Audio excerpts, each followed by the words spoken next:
Good morning, dear students. Last class మనము we have seen about the vitamin C, తర్వాత iron and calcium అవి అయిపోయినాయి. ఆ తర్వాత అతి ముఖ్యమైనటువంటి ఇంకొక మినరల్ ఖనిజం ఏది అంటే iodine. Will see today in detail about the element iodine. So what is iodine? It is an essential micronutrient. Micro అంటే ఏంది? సూక్ష్మంగా, న్యూట్రియంట్ పోషకము, సూక్ష్మ మోతాదులో అవసరమైనటువంటి పోషకం ఇది.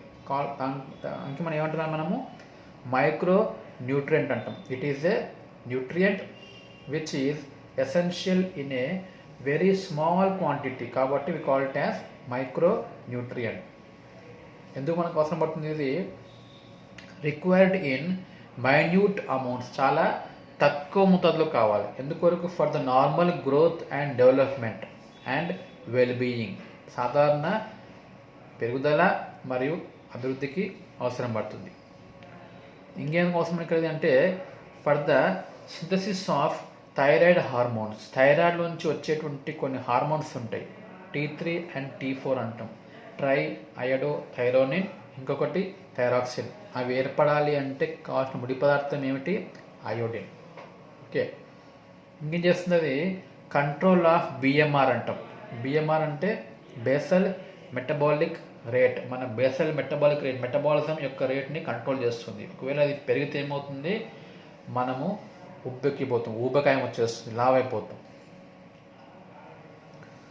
సోర్సెస్ ఏమిటి? మనకు దేంట్లో లభిస్తుంది? ఇది ముఖ్యంగా సముద్రపు ఆహారం, ముఖ్యంగా sea fish and sea salt, cod liver oil, milk, meat, vegetables, cereal ధాన్యాలు, డ్రింకింగ్ వాటర్లో ఉంటుంది. ఇవన్నీ కూడా లవణాలు. ఇంకా ఉండొచ్చు మనకు ఇన్ ద అయోడైజ్డ్ సాల్ట్. మనం తీసుకునే ఉప్పులో కూడా ఐరన్తో కలిపినటువంటి ఉప్పే మనకు సరఫరా అవుతుంది, అయోడైజ్డ్ సాల్ట్ ఉంటుంది.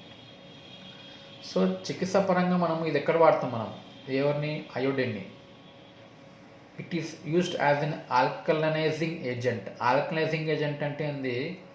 ఆమ్లత్వం బాగా ఉన్న ప్రాంతంలోకి క్షారత్వాన్ని జోడిస్తాం మనం. We add alkali. Iodine is alkali, క్షారాన్ని ఇస్తాం మనం. యాంటీ బ్యాక్టీరియల్, బ్యాక్టీరియాని చంపడానికి ఉపయోగపడుతుంది. యాంటీ క్యాన్సర్, క్యాన్సర్ని ఆపడానికి పనికి వస్తుంది. Anti parasitic. What is a parasite? పరాన్నజీవి అంటాం. మన ముఖ్యంగా ఇంటెస్టైన్స్లో పెరిగేటువంటి నట్టలు, పరాన్నజీవులు, వాటిని కూడా మనము ఆపడానికి పనికి వస్తుంది. యాంటీ ఫంగల్, ఫంగల్ ఇన్ఫెక్షన్ రాకుండా కాపాడుకోవచ్చు. అదేవిధంగా వైరస్ని కూడా నిరోధిస్తుంది. It is acting as a anti viral. ఇంకా డీటాక్సిఫైయింగ్ ఏజెంట్ అంటాం. టాక్సిక్ అంటే విషం, విష ప్రభావాన్ని పూర్తిగా నిర్మూలించేటువంటి గుణం ఉంటే ఏమంటాము? Detoxifying agent. అది కూడా దీంట్లో ఉంటుంది. ఇంకొకటి మ్యూకోలైటిక్ ఏజెంట్ అంటాం. మ్యూకస్ అంటే తెమడ, లైటిక్ విచ్ఛిన్నం చేయుట. మన శ్వాసకోశంలో ఉన్నటువంటి తెమడను, దగ్గు జలుబు ఉన్నప్పుడు ఉంటుంది కదా, ఆ తెమడను విచ్ఛిన్నం చేసి ఆ శ్వాసనాళాన్ని క్లియర్గా చేస్తుంది. మనకు దగ్గు లేదా జలుబు నుంచి పూర్తిగా ఉపశమనం లభించే చేస్తుంది. దాని ఏమంటే మనం మ్యూకోలైటిక్ ఏజెంట్. ఇంకేం ట్రీట్ చేస్తుంది మనం దీనివల్ల అంటే మనకు ఏడిడి లేదా ఏడిహెచ్డి అంటాం. ఈ కండిషన్ ఏంటి అంటే attention deficit hyper active disorder అంటాం. Okay, attention deficit hyper active disorder అంటే ఇది చిన్నపిల్లల్లో ఉంటుంది. ఏముంటుంది దాంట్లో అంటే అటెన్షన్ డెఫిసిట్, దేని మీద కూడా వాళ్ళకి అటెన్షన్ ఉండదు. వాళ్ళకి దేని మీద కూడా అటెన్షన్, ఏకాగ్రత అనేది వీలు కాదు. హైపర్ యాక్టివ్ డిసార్డర్ అన్నాం అంటే మితిమీరినటువంటి యాక్టివిటీస్ ఉంటాయి. వాళ్ళకి చాలా చాలా యాక్టివ్గా ఉంటారు. ఎంత యాక్టివ్ అంటే వారి వల్ల ఇతరులకు కానీ వారికి కానీ హాని కలిగేంత యాక్టివ్గా ఉంటారు వాళ్ళు. దాన్ని ఏడిహెచ్డి అంటాం. ఆస్తమాని ట్రీట్ చేయొచ్చు. అథెరోస్క్లెరోసిస్ ఇంత మనం చూసినాం. మనం ఏదది రక్తనాళాల లోపల ఏదైనా బ్లాక్ అయితే ఆ వ్యాధిని ఏమిటో మనము అథెరోస్క్లెరోసిస్. ఇంకా ఫైబ్రోసిస్టిక్ బ్రెస్ట్ డిసీజ్, ఆడవారిలో బ్రెస్ట్ లోపల తిత్తులు, సిస్ట్స్ ఏర్పడినప్పుడు కూడా ఇది వాడతాం. ఇంకా క్యాన్సర్లో వాడతాము. ఇంకోటి సిఓపిడి అంటాం. సిఓపిడి అంటే ఏంది? ఇది శ్వాస సంబంధమైన వ్యాధి. COPD full form chronic obstructive pulmonary disease. Pulmonary అంటే లంగ్స్. సో శ్వాసనాళము లేదా ఊపిరితిత్తులు యొక్క అబ్స్ట్రక్షన్, అడ్డంకులు ఉన్నటువంటి వ్యాధిని ఏమంటాం మనము? Chronic obstructive pulmonary disease. ఇది కూడా మనం ట్రీట్ చేస్తాం ఐడిన్ తోటి. ఇంకా డయాబెటీస్ కూడా ట్రీట్ చేసుకోవచ్చు. ఎక్సెసివ్ మ్యూకస్ ప్రొడక్షన్, శ్వాసనాళంలో ఎక్కువ మోతాదులో మ్యూకస్ ఏర్పడినప్పుడు కూడా పనికి వస్తుంది. ఇంకా హ్యామరైడ్స్ అంటాం. హ్యామరైడ్స్ అంటే ఇంకొక పేరు పైల్స్ అంటాం. తెలుగులో అయితే అరిషమొల్లలు అంటారు. మలద్వారం లోపల రక్తంతో ఉన్నటువంటి వ్యాధి ఇది అరిషమొల్లలు. దానికి కూడా పనికి వస్తుంది ఇది. సాధారణంగా వారికి ఏం చేస్తామంటే ఒక టబ్బు వాటర్లో, వేడి నీళ్ళల్లో ఈ అయోడిన్ అనేది వేసి కూర్చోబెడితే రిలీఫ్ వస్తుంది వాళ్ళకి. ఇంకా హెడేక్, తలనొప్పి అప్పుడు, ఇంకా హైపర్ టెన్షన్, పీపీ ఎక్కువైనప్పుడు, ఇన్ఫెక్షన్స్ అయినప్పుడు, కీలాయిడ్స్ అంటే వ్యాధి ఏదైనా గాయమైనప్పుడు ఆ ప్రాంతంలో ఏర్పడేటువంటి టిష్యూ ఉంటుంది కదా, అది పెద్దగా ఏర్పడినప్పుడు, కాలేయ వ్యాధుల్లో, అండాశయం యొక్క తిత్తులు ఏర్పడినప్పుడు, దాని ఇంగ్లీష్లో ఏమంటాం? ఓవెల్ సిస్ట్ అంటాం. అండాశయంలో నీటి బుగ్గలు, తిత్తులు ఏర్పడినప్పుడు, పెరోటిడ్ డక్ట్ స్టోన్స్, నోట్లోని లాజలం ఉంటుంది ఒకటి గ్రంథి, అదేంది పెరోటిడ్ గ్లాండ్ అంటాం, దాంట్లో రాళ్ళు ఏర్పడినప్పుడు, సెబాషియస్ సిస్ట్ అంటాం, అంటే క్రొవ్వుతో ఏర్పడిన తిత్తులు. మనము మామూలు భాషలో ఏమంటే మనము యాక్ని అంటాం, మొటిమలు ముఖంలో ఉంటాయి కదా అది. ఇంకా in case of any thyroid సమస్యలు, ఏవేవి హైపోథైరాయిడ్ కావచ్చు, లేదంటే క్యాన్సర్ కావచ్చు, ఇవన్నీ ట్రీట్మెంట్ చేస్తాం దేని నుంచి మనము? Through the iodine. Now in case of deficiency, దాన్ని ఏమంటే మనము ఐడిడి అంటాం, అయోడిన్ డెఫిషియన్సీ డిసార్డర్. అంటే అయోడిన్ అనేది లోపం వల్ల వచ్చేటువంటి డిసార్డర్, సమస్య ఏందో చూద్దాం. దీనిలో ఏముంటే మనకు ఎండమిక్ గాయిటర్ ఉంటుంది, అదొక వ్యాధి, గాయిటర్ వ్యాధి అంటే చాలా గ్రంథిగా ఉంటుంది. హైపోథైరాయిడిజం ఉంటుంది, క్రెటినిజం ఉంటుంది. ఇవి మనం ముందు చూద్దాం. ఇంకా తర్వాత నెక్స్ట్ మనం ఎలాబరేట్ చేద్దాం. తర్వాత డిక్రీజ్డ్ ఫర్టిలిటీ రేట్ అన్నాం, అంటే వాళ్ళకి సంతానాలు ఏమి ఉండవచ్చు, సంతానం కాకపోవచ్చు. ఇంక్రీజ్డ్ ఇన్ఫాంట్ మోర్టాలిటీ రేట్, శిశు సంబంధమైన మరణాల సంఖ్య. ఇన్ఫాంట్స్ అంటే 1 year లోపు బేబీస్, వాళ్ళ యొక్క మరణాల సంఖ్య పెరగడం. మెంటల్ రిటార్డేషన్ అంటే ఏంది? మానసికంగా వారికి డెవలప్మెంట్ లేకపోవడం. వయసు 20 ఉంటుంది కానీ మానసికంగా వాళ్ళు 2-3 సంవత్సరాల పిల్లలాగా ఉంటారన్నమాట. అంటే ఓన్లీ బాడీ ఈజ్ గ్రోయింగ్ కానీ mentally they are very small children. దాన్ని ఏమంటాం మనము?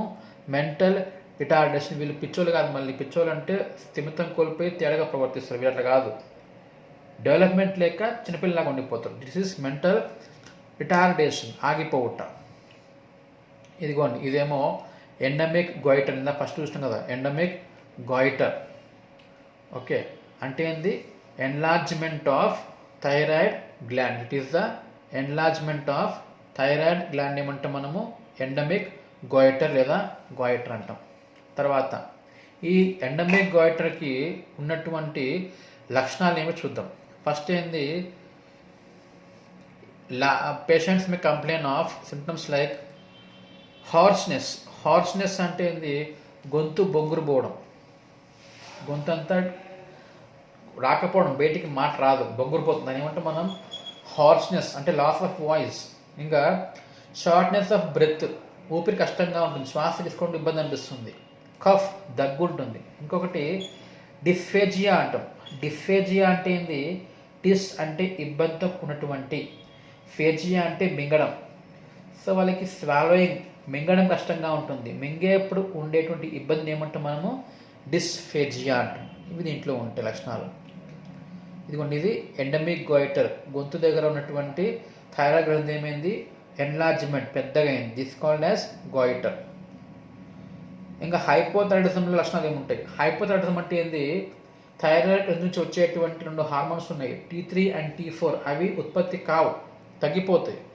దాన్ని ఏమంటాం మనం? హైపోథైరాయిడిజం. దాంట్లో సిమ్టమ్స్ ఏముంటాయి, లక్షణాలు ఏముంటాయి? ఫ్యాటిక్, అలసిపోవటం ఉంటుంది, బరువు పెరుగుతూ ఉంటారు వీళ్ళు. చలి అంటే తట్టుకోలేరు, they have cold intolerance, they cannot tolerate cold. చలి అంటే వాళ్ళకి విపరీతమైన భయం ఉంటుంది. స్కిన్ డ్రైగా ఉంటుంది. దే ఆల్సో హ్యావ్ కాన్స్టిపేషన్, మలబద్ధకం ఏర్పడుతుంది. డిప్రెషన్, బాగా కృంగిపోవడం జరుగుతుంది. ఇంకోటి ఇందా మనం చూసింది ఏంది, క్రెటినిజం అన్నాం. వాట్ ఈజ్ క్రెటినిజం చూద్దాం. ఇది మూడోది ఏంది, క్రెటినిజం. దాని లక్షణాలు ఏవో చూద్దాం.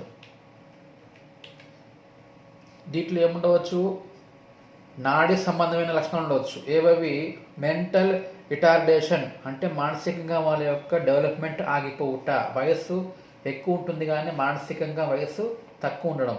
ఇంకోటి అబ్నార్మల్ గెయిట్, గెయిట్ అంటే నడిచే తీరు, ద వే దే వాక్, ఎలా నడుస్తున్నారు వాళ్ళది నడిచే తీరు తేడాగా ఉంటుంది, సరిగ్గా స్ట్రెయిట్ నడవలేరు వాళ్ళు. ఇంకా డెఫ్ అండ్ మ్యూటిజం అంటే వినికిడి ఉండదు, మాట్లాడడం ఉండదు, మూగి చెవిటి అంటాం కదా అలా ఉండవచ్చు. ఇంకేముంటుంది, మిక్స్డ్ మెటస్ అంటాం. దీంట్లో ఏమవుతుంది, దీంట్లో కూడా మెంటల్ టార్డేషన్, మానసికంగా డెవలప్మెంట్ ఉండదు. దాంతోపాటు షార్ట్ స్టేచర్, చాలా పొట్టిగా ఉంటారు. స్టేచర్ అంటే హైట్, షార్ట్ చిన్నగా ఉండడం. గాయిటర్, ఉబ్బడం, ఏది థైరాయిడ్ గ్రంథి. ఇంకా హైపోథైరాయిడిజం కూడా ఉంటుంది దేంట్లో, ఇన్ ద క్రెటినిజం. ఇంకేమవుతుంది, సబ్నార్మల్ ఇంటెలిజెన్స్ అంటాం.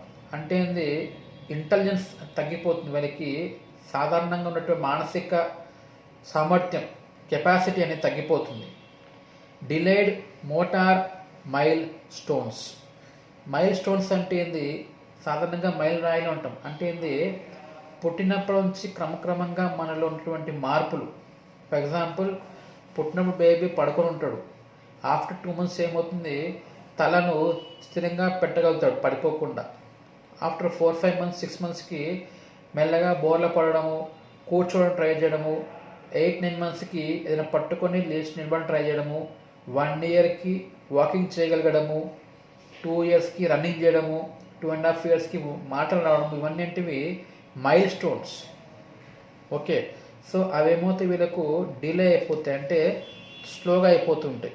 They are delayed. అంటే ఆఫ్టర్ 2 years వాకింగ్ చేయడము, ఆఫ్టర్ 5 years మాట్లాడడము, ఇలా ఉండవచ్చు. ఇంకేమవుతుంది, మెంటల్ డెఫిషియన్సీ అంట. మానసికంగా వాళ్ళకి డెఫిషియన్సీ ఉంటుంది. హియరింగ్ డిఫెక్ట్స్, వాళ్ళు వినలేరు, దే కెనాట్ హియర్, మాట్లాడడం రాలేదు. స్ట్రెబిస్మస్. స్ట్రెబిస్మస్ అంటే ఇక్కడ ఏముంది, వాళ్ళకు కంటిలో సమస్యలు ఉంటాయి, కనుగుడ్డు యొక్క మూమెంట్ సరిగ్గా ఉండకపోవచ్చు, మెలకన్ లాంటిది రావచ్చు. ఇంకా న్యూరో మస్కులర్ వీక్నెస్ అంటే ఇక్కడ లక్షణాలు ఏముంటాయి, ఇక్కడ ముఖ్యంగా కాలాల్లో మజిల్స్ వీక్గా ఉంటాయి. ట్రంక్, మొండెంలో కూడా మజిల్స్ వీక్గా ఉంటాయి. డిప్లేజియా అంటే ఏంటి, పక్షవాతం రావచ్చు, కండరాలకు పక్షవాతం వస్తూ ఉంటుంది. ఇంకేం కావచ్చు, హైపోథైరాయిడిజం వస్తుంది. ఇంకా ఇన్ కేస్ ఆఫ్ ప్రెగ్నెన్సీ లోపలైతే ఏమవుతుంది, మదర్కు ఒకవేళ థైరాయిడ్ ఉంటే ఏమవుతుంది, లోపల ఉన్న పిండం చనిపోతుంది. అని ఏమంటాం మనం, ఇంట్రా యూట్రైన్ డెత్ అంటాం. యూట్రస్ గర్భాశయం, ఇంట్రా లోపల, డెత్ చనిపోవుట, తల్లి యొక్క గర్భాశయం లోపల పిండము చనిపోవుట. లేకపోతే స్పాంటేనియస్ అబార్షన్ అంటే ఏంది, అబార్షన్ అయిపోవడం, లేకపోతే మిస్క్యారేజ్ కావడం, ఇవన్నీ అబార్షన్ అయిపోవడం. చికిత్స అయ్యేది దీనికి మనకు ఐరన్ డెఫిషియన్సీకి అంటే అయోడిన్ని సప్లిమెంట్గా ఇవ్వడం. ఎంత, 150 మైక్రోగ్రాములు. ఇంకా గ్వాయిటర్లో ఏం చేస్తాం మనము, థైరాక్సిన్ హార్మోన్ ఇస్తాం. ఇంకా పెద్ద గ్వాయిటర్ ఉంటాయంటే ఇందాక చూసినాం మనము, చాలా పెద్దగా ఉన్నటువంటి గ్లాండ్, ఇలా ఉంటే ఏం చేస్తాం మనము, ఆ గ్లాండ్ని మనము తీసేస్తాం. We have to remove it surgically, we remove the gland. ఇంకా ప్రివెన్షన్ ఏం చేస్తాం మనము, ఆహారం మంచిగా ఇవ్వాలి. ఎటువంటి ఆహారం అంటే సముద్రపు ఆహారము, లేకపోతే తీసుకునే ఉప్పులో అయోడిన్ ఉన్నటువంటి ఉప్పుని ఇవ్వడం. ఇది చూడండి, 100 మైక్రోగ్రాములు పర్ 1 gram ఆఫ్ ఉప్పు, ఇది అయోడైజ్డ్ సాల్ట్ అంటాం. రోజువారీ అవసరం ఎంత, అయోడిన్ మనకు కావాల్సింది ఎంత అంటే, అడల్ట్కి అయితే 150 మైక్రోగ్రామ్స్ కావాలి, ఆడవారిలో అయితే సేమ్ 150 కావాలి. ఇన్ కేస్ ఆఫ్ ప్రెగ్నెన్సీ అయితే 220 అవుతుంది. ప్రెగ్నెన్సీ అయిపోయి ఇన్ కేసు ఆమె పాలిచ్చే బాలింత అయితే 290, అంటే ఆమెతో పాటు పాలు తాగే బేబీకి కలిపి 290 మైక్రోగ్రామ్స్ పర్ డే రోజు అవసరం అవుతుంది. వయసును బట్టి చూస్తే ఫస్ట్ మన శిశువు లోపల అయితే 50 మైక్రోగ్రామ్స్ కావాలి. 2 to 6 years అయితే 90 మైక్రోగ్రామ్స్ కావాలి. 7 to 12 years వాళ్ళకైతే 120 మైక్రోగ్రామ్స్ కావాలి. 12 ఇయర్స్ దాటిన పిల్లలకైతే 150 కావాలి. ఆఫ్టర్ అడల్ట్ వాళ్ళకు కూడా 150 ఉంటుంది. ఓన్లీ ప్రెగ్నెంట్ లేడీస్లో మాత్రమే అది 200గా ఉంటుంది. ఇది అయోడిన్ యొక్క requirement. This is the topic of iodine.